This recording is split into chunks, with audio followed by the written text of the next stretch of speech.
Tap tap send. Envoyez plus, dépensez moins. Manahoana daholo nareo rehetra vehivavy na lehilahy na iza na alika na saka ohatra tonga soa. Vazaha miteny Gasy podcastinay Mitsam. Tonga soa daholo nareo rehetra, ty zany le podcast ny andrasanareo a. Dia raha tsy ny andrasanao zany dia ty ihany le podcast androany. Ty podcast ty zany hita eo amin'ny Facebook, hita amin'le application podcast reny ohatran'ny hoe Spotify, Apple podcast, Google podcast sy ny sisa. Marina mihitsy zany, tena marina mihitsy. Izy ity zany tohanany tap send zay application fandefasana vola avy ety ivelany maka Madagasikara. Vaovao kely fotsiny, ny code promo zany no azahoana 5 € maintenant zany amin'ny fandefasana voalohany raha ohatra ka mampiasa an'ilay hoe milay be majuscule daholo M E L A Y B E majuscule milay be dia mahazo 5 € anao zany, na raha ohatra ka any États-Unis dia 10 $ ny azonao amin'izay fotoana izay. Wow. Norma ihany satria eny 5 € zany na ohatra ka hanina dia tsy dia hanina be loatra fa raha Madagasikara zany 20 milliards ihany zany. Zavatra misy dikany ihany misy dikany tsara mihitsy. Norma be. Ny vahintsika androany zany Eileen Akbaraly zay CEO zany hoe chef be président fondatrice an'ny hoe made for a woman. Ary izy androany ataontsika amin'ny teny anglisy. Satria maninona? Raha tiana maninona itsika manao zany? Mahatonga antsika manao an'izany satria ilay vahiny mba te hiteny anglais dia mba miteny anglais izay dia ilay izy koa ho anareo te hianatra teny anglais mahafinaritra be manao mihaino pratika na ho an'izay efa mahay koa zany dia mba misy episode amin'ny teny anglisy. Norma mihitsy. Marina be zany. Torva raisitsika izy. Dao. Have you ever been on a podcast before? I'm sure several. Yeah, a few I've been. Have you ever been on a Malagasy podcast? Exactly, that's what I was gonna say. I have not. So yeah, Yes. This is a first. We are proud to be the owners of the Malagasy podcast. Pretty well known. So yes, I'm sure Very a lot of happy people to be part of are. this. Yes, thank you. I'm sure a lot of people are already aware of kind of who you are, projects, your biggest projects that you're working on, that type of thing. But for people that may not be aware, can you just give like a quick little introduction, your name, kind of your biggest projects, etc.? Yeah, of course. So I'm Eileen Akbaraly. So I'm half Italian, half Indian. My father is 4th or 5th generation Indian in Madagascar, so I'm from Madagascar.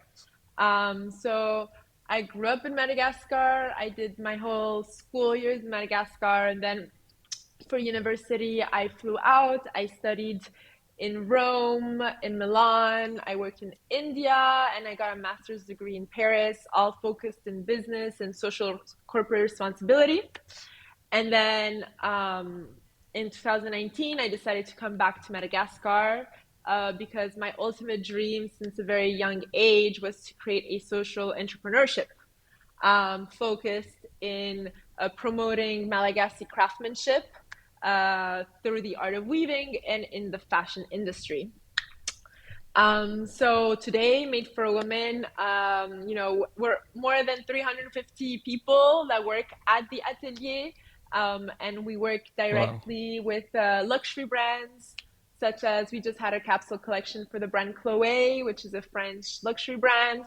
And we have a bunch of other projects coming in hand, working for other luxury brands and collaborations. But Made for Women itself is a brand that promotes Malagasy arts through different innovative, techniques, using traditional techniques by promoting, our savoir-faire to the world. So that's kind of like a good intro of who I am and what we do. Yeah, that's an awesome intro. Thanks. Tons of questions, so I'm going to try to pose them one by one. First of all, made for woman. Okay. I don't know how to say that in English actually. Raffia, is that can you say that in English? The material that you use? Raffia. I have no idea. Like raffia? Yeah, raffia. I think that's how you would Okay. say It's it Just in say it essentially with like an if I'm kind of an straw. English accent and Yeah. Is it like straw? That's essentially what it is, raffia. right? Yeah, it is straw. So actually, raffia, we actually in 2020 or 21, I think 21 Mm-hmm. actually, um, myself and Jeffrey Gaspar, who is a good friend of mine, but also who worked as a freelance for National Geographic.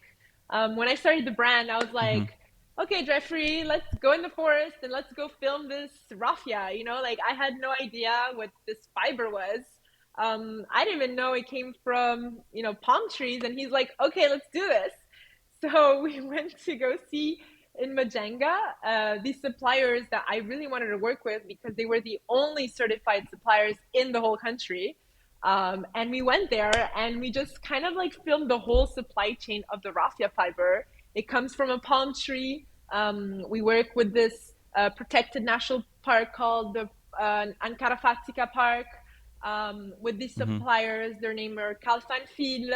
And we created this short documentary that we then presented at the Festival de Cannes at this Better World Forum event, and actually won an award for our sustainability commitments in the world, and which you can also Dope. find available on our website.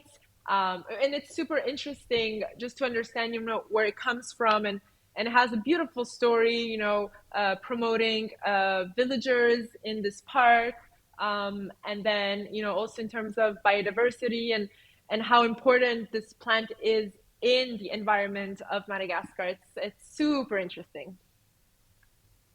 Very cool. That is super interesting and cool to know that you're connected with Jeffrey. We've had him on, as we kind of chatted quickly yesterday about. We've had him on as well, and talked about some of his coolest, biggest projects that he's working on. So it's awesome to see the kind of connection between Malagasy diaspora. And a question about that actually. Of When you course. introduced yourself a few minutes ago, you said you're Indian and Italian. So do you kind of identify more as Indian origin or Malagasy? Because I noticed that you said that instead of Malagasy. But if I remember correctly, or if I'm not mistaken, you were Yeah. born and raised in Madagascar, or was it more connected with Italy? No, so I'm born in Milan, in Italy, where my mom's from. Okay. Um, but I but yeah, I grew up in Madagascar, and I consider myself from Madagascar, but I am very linked to my Indian origins. We're a small Okay. community, very tight knit. I grew up Muslim, so usually when in a country or in any country where there's a small community, they tend to stay within themselves. Um, Mm-hmm. uh, Culturally, it creates some distances which I don't really associate with. Um, I think I Right. consider myself more Malagasy today because I'm promoting the Malagasy art to the world and I'm representing that than I ever have in the Mm-hmm. past, but due to these cultural differences. But I mean, I have Madagascar tattooed on myself. Like, I'm obsessed with this country of, mine. Um, it's just that, Right. unfortunately, this Indian community didn't really manage yet, or is starting to slowly really associate themselves with the local community. But I think we're slowly getting there, and I think the new generation is a lot more open-minded, and a lot less discrimination is happening, and we're just more multicultural and diverse, and just more accepting. So I think things are Right. changing. Yeah, that's definitely and with true. that, are you talking about like the Indian culture within Madagascar? Because you said you're like fourth generation like Indian Malagasy. Yeah, exactly. Fourth generation. Okay, so are you talking about like discrimination within the Indian diaspora that lives in Madagascar? I mean, it's not so much discrimination, but I just think that, when you talk to also other communities around the world that are super small, they tend to stay together, right? And it just Right. like kind Yeah. of separates two cultures. I think it's just more that today there are so many Indian people who get married to Malagasy people. There's so much more like, merging of cultures. I think it was like that. It was a bit different back in the past when, the first communities moved to Madagascar and migrated to Madagascar. But I do think that today it's completely different. I think the new generation is so much, is more accepting also that Indians are Malagasy and vice versa. Um, Mhm. I think just in general, like I don't feel any discrimination towards me as Indian in Madagascar, and neither do I with anybody. But I do think that, growing up, I we were like super tight knit, right? I grew up with my Indian community, and that's how it was, right? And then Right. as you grow older, you decide for yourself, and you become who you are. And I mean, it True. changes. Yeah, it's definitely true in Yeah. Madagascar. Yeah, Like you said, not necessarily a part of discrimination, but there's definitely a line somewhere between the kind of origins of these people, and the two biggest ones in Madagascar, as we know, are Karana, Indian origin, and Sunu, which yeah, is Chinese. And a lot of these exactly. people, like your dad, like you said, fourth or fifth generation is in my opinion, I would define him as a Malagasy. But of course, maybe he Exactly. identifies more as an Indian, and as you said, even your kind of personal identity is maybe more closely connected with the Indian because of the culture that you kind of grew up within, and Yeah. but But definitely even when cool we too. grow on the Mhm. streets, right, people look at you like, oh, Karana or Right. Vazaha. Like they Yeah. identify themselves. And then I'm like, no, I'm not Karana, I'm Gasy, and they start Right. laughing. And then, you say you have a Malagasy passport and they laugh. And I think Right. you kind of like, you need to ignore that and be like, no, we're the same. We're from the same country. But I mean, you go to the States, like you go to Canada, you see, yeah, like you see Indians, you see Chinese people, you see, but they consider themselves Americans or Right. Canadians. And Right. I think that's something that Madagascar needs to start appreciating its beauty of diversity. Because I mean, well, Madagascar is super diverse. Like people from Borneo, from like the coast of Africa. There's this Muslim culture. There's this it's just so much diversity, and that's what creates beauty at the end is diversity. And I think we need to slowly start really appreciating this. Totally. Yeah. I think. Yeah. I think one thing. I mean, especially living in like Tana, right? Like Tana is a place where there's going to be a lot of different people, but a lot of people go there for business. So there's going to be a lot of Yeah, foreigners that go to Tana, right? And I remember, I totally. mean, I lived in Majanga for about 6 months, and I feel like in Majanga, just because there's a little bit, it's on the coast. It was an old Indian trading lane, and so there was a lot of, kind of different cultures and different types of people that lived in Majanga. So it wasn't as rare to see somebody who was like, really like métis, like white, Hmm. whiter than normal, or like there's. It felt like diversity in Majanga was a little bit more just part of that, how that Yeah. town was, how the city was.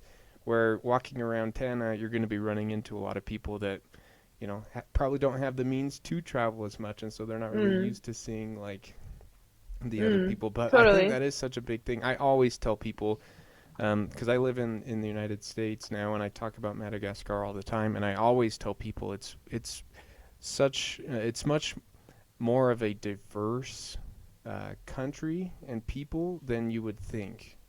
And I think it's beautiful. And like you said, I think that will only continue to grow as Madagascar finds itself more and more on Mhm. the global map than it already is, because it already is big time. Totally. Um, We're but from such it's a beautiful country that has so much. I was just reading yeah, how articles about the Chinese wanting to come and the Japanese coming to discover the chocolate, like the vanilla and the craftsmanship and the biodiversity and the stones and the nature. It's just like we have it all. So Yeah. like I take it as a responsibility. I'm from Madagascar, and therefore my country, I need to promote it. I'm tired of seeing it considered to be one of the poorest countries in the world. That is completely unacceptable, like completely unacceptable. It's not something that I will allow. Obviously I can't change everything, but I'm Right. trying to do something at my little level. But the potential that the people in Madagascar have and the country itself, and I'm not saying this because I'm from Madagascar, but I do think it's very unique and it's special. Um, and we need to promote it. That's it. Like that's my goal, my mission, and that's what I'm gonna keep doing. Awesome. Yeah, it's so fun to meet Hmm. people that are so motivated towards kind of the betterment of Madagascar, and honestly, that's something I've seen maybe more than I guess in compared to kind of Occidental countries, could be more similar, but in terms of just impoverished countries, quote unquote, Malagasy people in general, and of course I'm generalizing, are I find them very motivated. Like we have Hmm. so many messages every day. Can you teach me English? Do you know if there's any job opportunities in this or this? It's like it definitely has the islander vibe, mura mura, like laid back Yeah. and chill. But at the same time, it still has all these people. They're not just like complacent. Like they see Yeah. that they could go further, and I Hmm. find that they really have this like natural drive to like they want to. Whereas Yeah. like if I try to put myself in their shoes. If I had an average person in Madagascar's upbringing, I'm not sure if I would have that natural motivation of like, I mean maybe a little bit, but I feel like for the most part of it, I'd be like, I'm just fine, like chilling here, on Just the living my coast or life. whatever, not doing much. Yeah. So it's very interesting. It's very cool to see that. So and it's awesome to see you've come so far. So 2018 is when you started, Made for a Woman. 19. 2019. Okay. 2019, yeah. Can you give And us then a little COVID happened. right So, Mhm. right after that? So that was good timing. hmm, yeah, Can you give totally. us a little more background just in terms of like what inspired you to, with that specific idea? Also, just like Totally. maybe just like a 20-second spiel on like what your main kind of products are, just to give a little bit Yeah. more clarity as well for listeners. So I say this all the time, but this is the truth.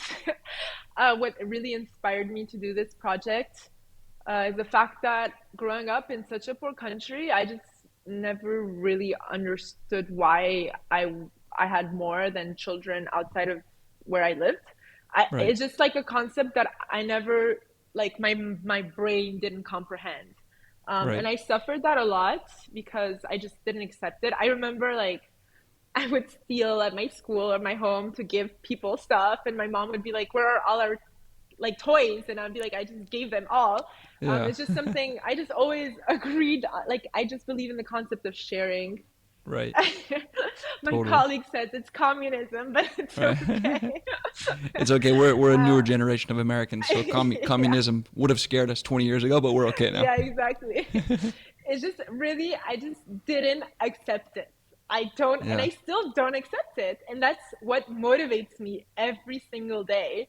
Yeah. Um, and and the more I work with Malagasy people, even though sometimes I'm just like, when you work with employees or colleagues, you just like want to say, okay, I'm done, right? I can't do this anymore. But the one thing that motivates me is going to my job every day at the atelier, where I work with people who go through such difficulties in life. We work with GBV survivors, we work with disabled individuals, we work with single mothers, we work with sex workers, we work with prostitutes, but they always have a smile on their face, no matter if they haven't eaten that day or yesterday, or they don't know what they're eating tomorrow, they always have a smile on their face. And I'm just like, that's it. That's why I do what I do, because I mean, how could you not, right?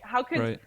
How can you allow such an amazing population with so much strength and just so much optimism and positivity and so much to learn from, how do you allow it to just, fall in poverty the way it is? So that's the reason why I started what I started. Hmm. I also love fashion. I'm half Indian, half Italian. So as you guys know, like the whole made in Italy quality aesthetics, I'm very I, I love that. I love the whole aspect of cultures and colors. Being Indian, we're very culture and color oriented, Mm-hmm. and I have I'm really into like aesthetics and beauty of products. So that's part of who I am, and I Mm-hmm. just kind of wanted to put the two things together. Um, and I like Madagascar. Sometimes I'm like, I was born in Madagascar for a reason, because the craftsmanship that you find in Madagascar is so hard to find anywhere else. Like we literally, they can produce and make anything in the world. It's crazy. Yeah. I'm so impressed, and I tell them, I'm like, guys, like you guys, like no one makes this. Like please see your worth. Right. Like being poor. Apparently, you think that you don't deserve to have dignity, right? Apparently, according to the society, if you have money, you have so much value, and then if you're poor, you got nothing, which is complete BS. I'm sorry Right. to be swearing like this. Yeah. It's just something that gets me really irritated. Yeah. And I see what they make, and I'm just like, and my team and I just have to remind them every day like how much they're worth, and how important their work is, and what they're capable of doing, and the beauty of the work behind it. So we do amazing products together. We do accessories. We produce hats, bags, pochettes, but with very innovative, different techniques. We try to give raffia a new vibe. We Mm-hmm. don't want to give it the market vibe, but a more contemporary vibe. And Mm-hmm. we actually presented our ready-to-wear collection, so clothes all made in raffia, during Milan Fashion Week last year. And we actually presented a more capsule collection in Paris in May, Mm-hmm. which had a great sellout and great communication to it. People loved it. So now we produce clothes, we produce hats, bags, pochettes, and we're also producing home decor pieces. Cool. Very cool. That's awesome. Yeah, Yeah. it's very colorful. I'm just looking at that Made for a Woman Instagram page, just kind of looking through the different bags and things, and yeah, very very colorful. And it's funny you mentioned earlier that you found out how raffia came from palm trees. I didn't know that until now. That's Don't worry, I interesting. didn't either 3 years ago. Yeah. How does maybe this is kind of a silly question. Is it how does it feel like being made as clothing? Because in my mind, just thinking about it, I feel like it would be like kind of Yeah, scratchy or itchy, right? something. Yeah. Yeah. Yeah. It's a good question. No, so we've actually been really good at this. So we either we do a lot of upcycling. So we I decided to also work. This is another project I'm working on, but we decided to work with these artisans that are in the markets. So what they do is they collect old friperies. You guys know that there's a huge problem in secondhand clothing in Africa. So what they do is they buy clothes, they take out the yarns and then resell those yarns for cheaper so they can make money out of it. So I decided to work with them, and I decided to merge the two together, raffia and upcycle and recycled cotton, Mm-hmm. and it gives you a new touch. It's super soft. It's really easy to Wow. wear. Honestly, it's amazing what we've been able to do with this mixture of two different fibers. So that's how we give it a much more softer touch. Very cool. So essentially, the material is kind of like a representation of yourself, like the mixture of these two beautiful products to make a I métis know. final I never product. saw it like that, but I like this. I'm gonna start communicating this way. Exactly. I That's mean, it's actually funny. cool. Sometimes in life, that's happened to me several times where like I'll be looking at maybe my job, or the place where I'm living or something. I'm like, this like metaphorically represents myself very well. It's funny how that kind of like manifests or whatnot. The next question I had, That's and the big awesome. question I think for a lot of the male viewers, are you going Okay. to start making men's clothing? Because if you are, put me on the waiting list for a shirt or some shorts or a hat or something. Oh, well, hats definitely. Our hats are totally unisex. Some of our bags too. We have some men obsessed with our bags. Cool. But who have a more feminine, attire. Right. Um, but I mean, to be honest, I have no idea. We'll think about it. We have just way too much happening right now Right, to be right. thinking about this. But when it does happen, I'll definitely keep you guys updated. Okay, cool. Yeah, and I think I'm mostly joking when I say that, but I definitely Yeah, would of buy course. something if there was men's clothing. But I think you're right. Women buy clothes more in general, so focusing Yes. on women's clothing there is. And does that affect kind of your employees as well? Do you have kind of I don't know if a filtering process is the best way to say it, but in terms of hiring more women in Madagascar, or is it just kind of open? Okay, so I'm going to give you a little more detail regarding who our artisans are and what we've created. Like, what is it that makes Maimaim-poana different from other companies or suppliers in Madagascar or etc. Okay. So our artisans, we have 350 people that we work with today. 98% are women, but we do have 2% of men. Actually, my colleague and my artistic designer, and the person I design with, who is like my work soulmate kind of thing. His name is Rizza, and he's a man. He's Okay. super creative. He's amazing. He's actually traveled with us to Paris, Milan for everything. So we have an important, team of male individuals. Mm-hmm. But most of this job, like crochet, handwork, has always been taken care of women by women, while the men have always been more like heavyweight kind of stuff. Right. But that doesn't discriminate the fact that men are as capable as women when it comes to weaving and crochet. Mm-hmm. Once you put them on it, they're like super good at it too. So I just think it's because in the past, like, men have to do more heavyweight stuff and women less. Right. But today, like, who are we? What is it that differentiates me for a woman? Is the fact that we have created an atelier where we welcome. Madagascar is already a country where the majority of the population is under poverty, but we are even more selective in the sense that we select people who are even more marginalized than that. So I was always saying, like, sex workers, single mothers, GBV survivors. So we have a partnership with the Minister of the Population where we select these individuals who work with different associations. Mm-hmm. And then what we do is that we created a space where not only do these people come to work with us, so where we give them a financially stability financially, Mm-hmm. because we are WFTO verified today, so we have audits, and which means that we need to pay them above minimum wage, around living wage, which are completely two different things, minimum wage Mm-hmm. and living wage. And we always try to, like, our objective is living wage and above. Right. And what we do is that at our atelier, so we give them financial stability, but we work with psychologists, doctors, art therapists, dancers, assistant social workers. We have a childcare area for all of our women's children. So we really created a space, a 360 degrees ecosystem, let's say, where Mm-hmm. we work with our women and men in terms of finance. So stability, creating, financial stability, emotional and psychological stability. So this is this is what makes us who we are today, and this is why people decide, or companies in luxury, in the luxury sector, decide to work with us today. Awesome.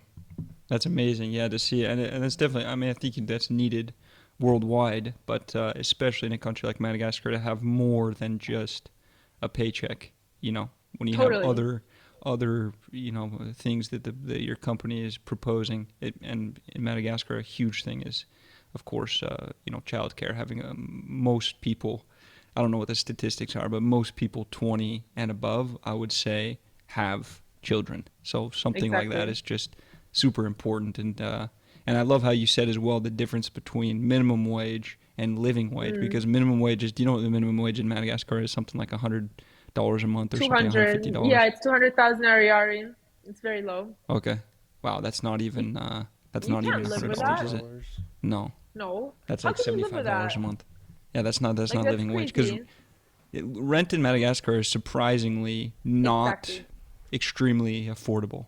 I mean, you Totally. can definitely Yeah. find like a little box for cheap compared to an apartment in New York, obviously, but in comparison to the ratio of minimum wage, I don't think you could find any place for 200,000 RER a month No, rent to is so rent. expensive in Madagascar, and that's one of the biggest issues our women have. It's, rent. And Right. food has become so expensive. I really Yeah. don't understand how some people live, I swear. And that's the thing, they don't eat. Yeah. And like, how is this acceptable? I Right. don't understand this, really. It's not acceptable. Yeah. Yeah. Yeah, it's one of the biggest. Austin and I, doing kind of a humanitarian mission 10 years ago or so. The most receptive people were more often the people that were, more impoverished areas. Because Mm-hmm. the wealthy tend to kind of have things figured out already. So we were exposed to a lot of people that literally don't have anything. And when for someone, we were pretty young, 19 going over there. The idea of not having anything as an American is something like, I mean, of course we have, homeless people that have very little, or maybe, collecting food stamps or whatever, but nothing in Madagascar is kind of a literal term, nothing. There's Mm-hmm. absolutely nothing that they have. So, eating just rice, with no toppings, just once a day, for example, is something that, like, I wouldn't say everyone. I don't know if I would say that's the norm, but that's definitely not like super uncommon. Just Mm-hmm. rice once a day. So yeah, Totally. is I don't want to go too far into that. Sad kind of side of things, but to coming back to the positivity, like you said, of the impact that your company could have, just those simple things, and providing living wage, as you said, as Yeah. opposed to minimum wage, is just huge. But it's just to show that you can make a profit in a company and still do good. Like, why do you have to mistreat your employees? And like, you can treat well your employees and make money. You know what I mean? Exactly. It's Yeah. very possible. Yeah. What's the point of mistreating or lowering or making others feel less important? It's all about ego, and I think we've come to a point where at Made for Women, that's something that we have decided to put on the side. Obviously, we're all human, so we all have an ego. But I Right. do think that what my collaborators and we try to do at a management level is to really see the common objective, which Mm-hmm. is one. And even if we have an ego, we have an opinion that is different from each other, we always put it on the side because we have respect for each other. And Right. that's something that works super well at Meet for Women, is this mutual respect and understanding that we have a common objective that is so much more important than just our ego. Right. So, I mm-hmm, think that's so big, as in a company, it's the culture of the company that really, I mean, and the wages, right? Like, the wages are going to help people want to stay and work for you, but it's also the culture. And I think, as you said, putting your ego aside, that helps build a culture at a company that helps people feel validated, and that only works if, like you said, it comes from management, right? It comes from the top. If you were to, you know, say that, speak to all your employees and say, hey, everybody, we have to put our ego aside and stuff. If you were to say that but not do it, right, it wouldn't work. mm-hmm, But since it's something that you say and then you also do and practice that, like, I think that really helps build an awesome culture at any company, right? But I think especially totally. at Made for Women, like we're talking about. I just wanted to add too. I think it's really cool that you're spending a lot of time sur place, like Mm-hmm. in the atelier. Factory. And for Yeah. the English speakers out there, atelier, that we've said several times, is kind of like a workshop, the factory. Yeah. Yeah. Because a lot of people, and kind of connecting with what you just said as well, CEOs or founders of other companies that are connected with Madagascar have never set a foot in Madagascar, or went there originally once to scope out where we can make the most money, and now they Totally. live 100% of their time out of the country, which is not necessarily bad, but it just doesn't allow them to have the visibility of reality that you have living there. You're seeing your Totally. people every day. You're seeing on the streets exactly what people are going through, so that No, but like enables you. I think the thing that I learned the most, that was the hardest for me, but I am so thankful for it. The first 2 years, I managed production. I have no experience in production. I had no idea what I was doing. And I was like dying. I was like, from morning to evening. I was like, let's do this, And what I would do, where I learned so much, was I would do the tour. I would like go from table to table, right? Mm-hmm. And that's where I connected with the artisans. I would learn their names. I would make jokes with them. I would understand how they work, how they think, what they do, and I would spend, I think, out of the day, we have 8 hours of work a day. Around 4.5 hours, 5 hours a day, I would do that all day for 2 seasons, which means from October all the way to December for like 2 years. Mm-hmm. That's all I did. Then I have my collaborator who's an engineer came into the picture and she saved my life.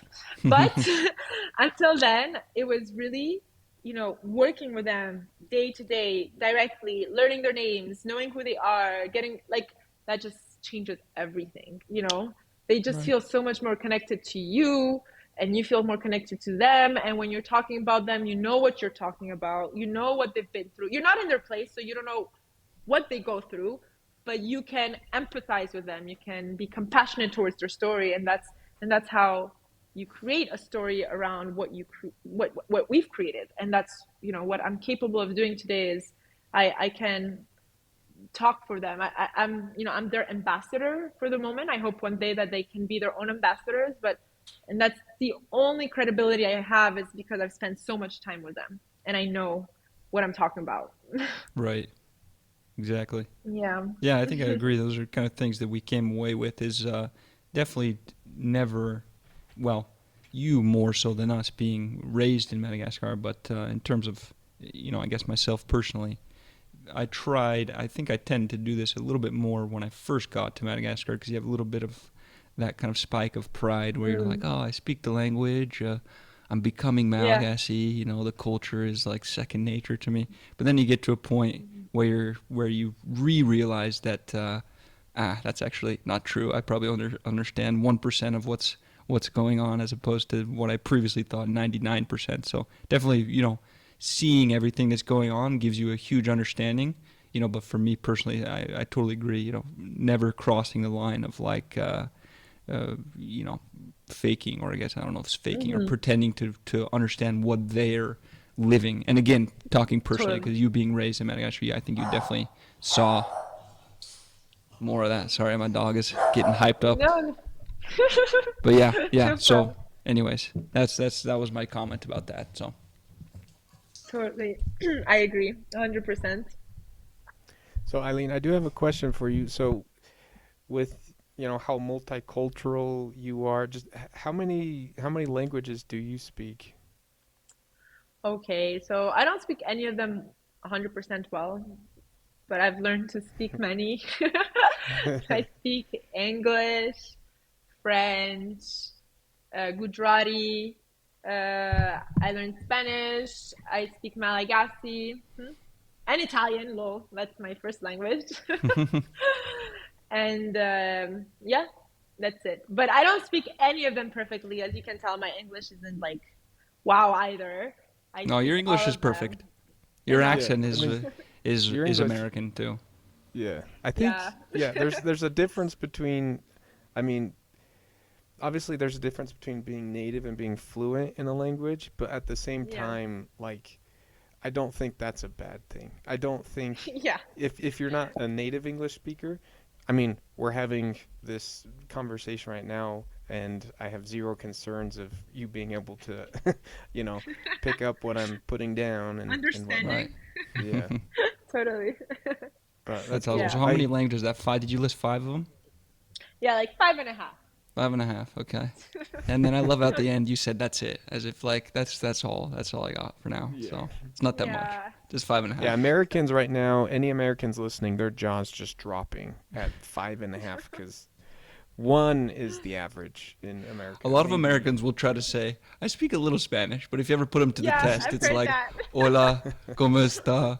Está bien. And if it's just that's already pretty good. That's awesome, though. So, Gigi, going back to kind of cultural things as well, I know you said, originally kind of identifying Indian, Italian. What would you say today is kind of the most prominent culture that has affected you personally the most? Would you say it's kind of your Italian side, the Indian side, Malagasy, or would it be kind of too difficult to separate? I don't even know anymore, to be honest. It's like having a multicultural crisis identity, it's like Right. all your life you go through that. Um, I really don't know. I think the most prominent, the strongest culture I had in my life was my Indian Muslim culture, but because my dad's very Indian Muslim, Mm-hmm. and it's very strong. Okay. Um, but I just, yeah, it's not easy. It's also not easy to try to understand who you are, and it's a lot of work, internal Right. work, which I do a lot of.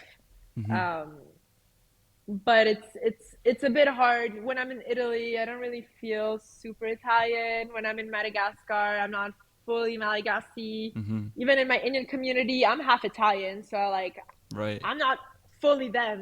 Right. Right. Right. When I'm in India, I love India. I'm obsessed with India. I probably reincarnated from India like so many times. I really do feel connected to India, but because I feel India is so different, it's huge, and there's like all sorts of culture, like religions, languages, Mm-hmm. different, regions. I really connect with India, but I I can't really be like, okay, I feel more this or that, Right. to be honest. Okay. Yeah. Which I feel So a like good healthy mixture. I feel like that's more. I mean, just as time goes on and the world becomes more of a global, interconnected place, Yeah, that's a more and more common experience. totally. Totally. Yeah, having these kind of 100%. mixed things. As you can even ask the question. Countries like Madagascar, it's easier to say what is a kind of a cultural norm in Madagascar, what is normal there. But for countries more like the U.S., France, I guess a bit more. You have cheese and wine, But Yeah, for countries like the U.S., it's almost even hard to answer that question. What is the American culture? I don't know. Openness, I guess. totally.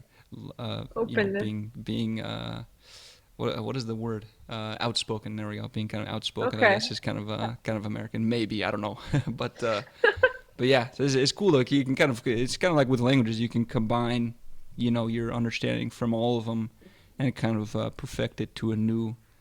Just like going back to the material, cotton mixed with raffia, soft but also beautiful like raffia. I like that. I'm gonna tell my colleagues about this like metaphor you just created. If you start using that though, you're gonna have to mention our name on there. If you do it in a post, you have to Definitely. tag us, and if Totally. it's in a I will, natural I will. conversation, you have to name drop. That's my only requirement. Don't worry, we're very transparent. We'll do that. Dope. Okay, well, I think that's essentially kind of the coming up on the end of the podcast. Unless either of you have kind of any more questions or whatnot or comments to make, but at the end of our podcast, we kind of asked 3 questions. It may be a little bit, it'll be a little bit different, just because as we've mentioned, definitely multicultural. So, but whatever kind of comes to your mind first is fine. So, there's 3 questions. The first question is, do you eat rice? Do you like rice? And if you do like rice, what is your favorite loka? What is your favorite topping on rice? So I love red rice. Ah, farkas. I love red rice. I even bring it to Italy when I come back here. Very cool. Um, I love um, rumazava. I love zibu. It's so good. Zivu And I is love all the delicious. breads. Yeah. Um, I love, I mean, honestly, that's what we eat at home. It's either pasta or humazava or like Mm-hmm. my dad's like biryani, I swear.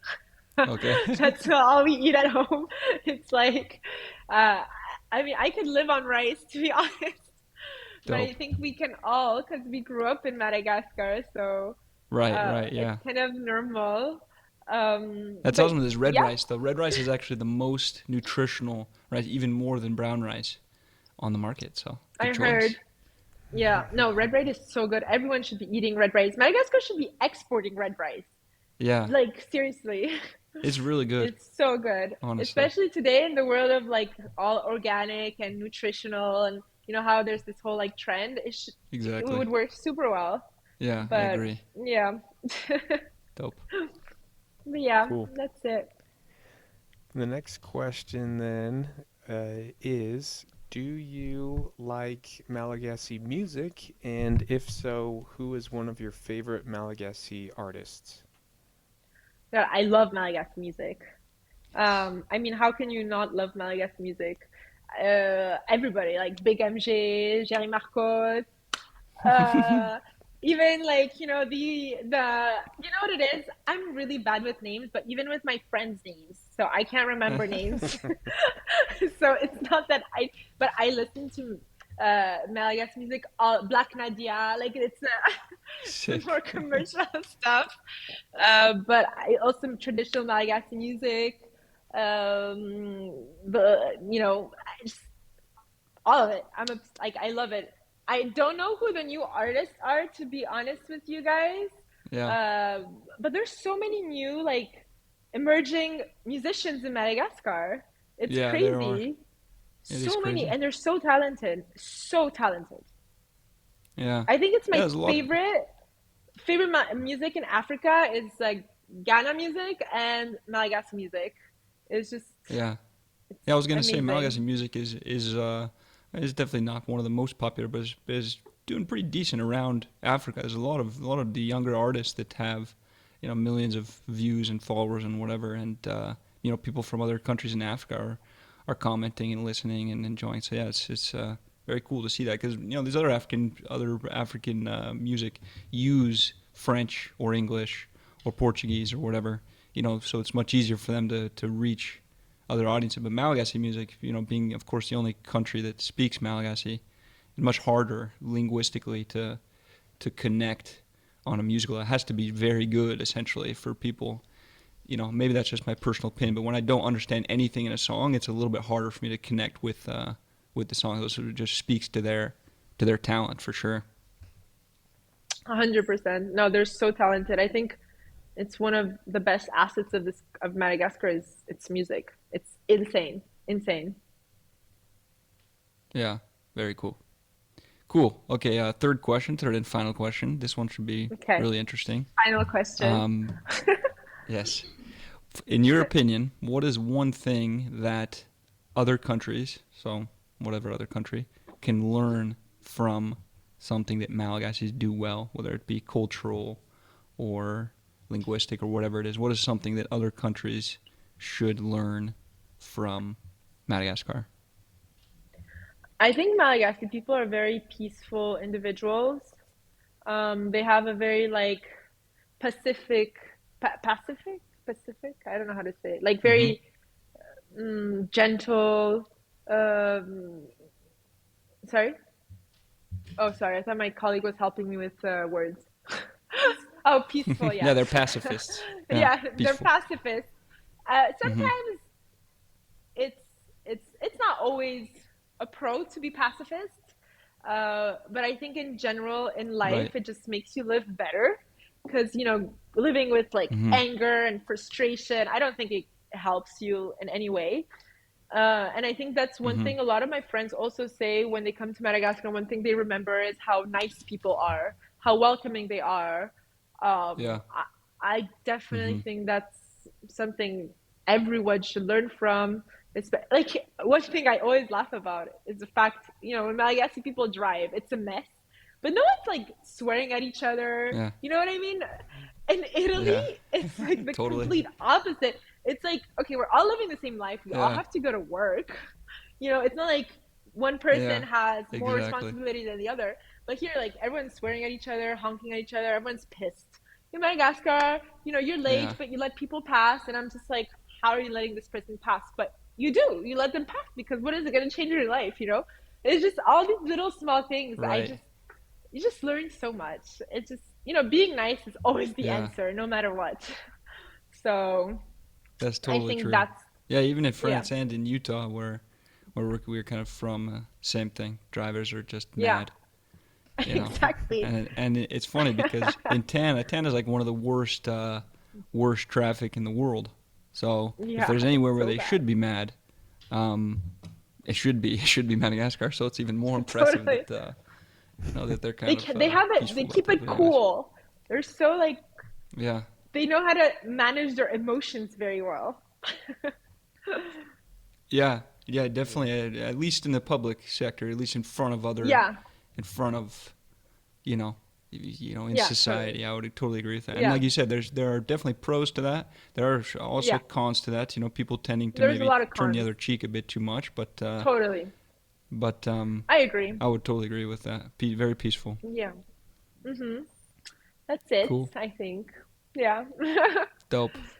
Well, thank you, Eileen, very much for coming, sharing your beautiful vision and creation, and Made for a Woman, as well as some other things, and about yourself, your cultural background, and this has been super fun chatting.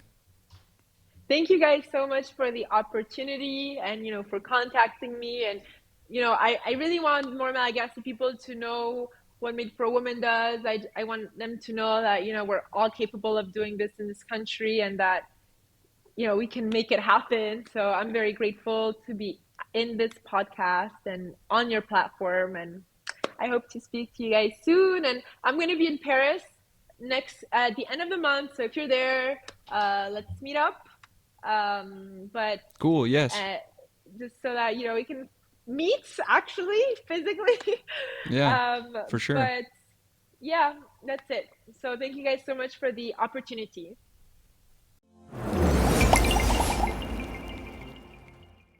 Tap tap send. Envoyez plus, dépensez moins.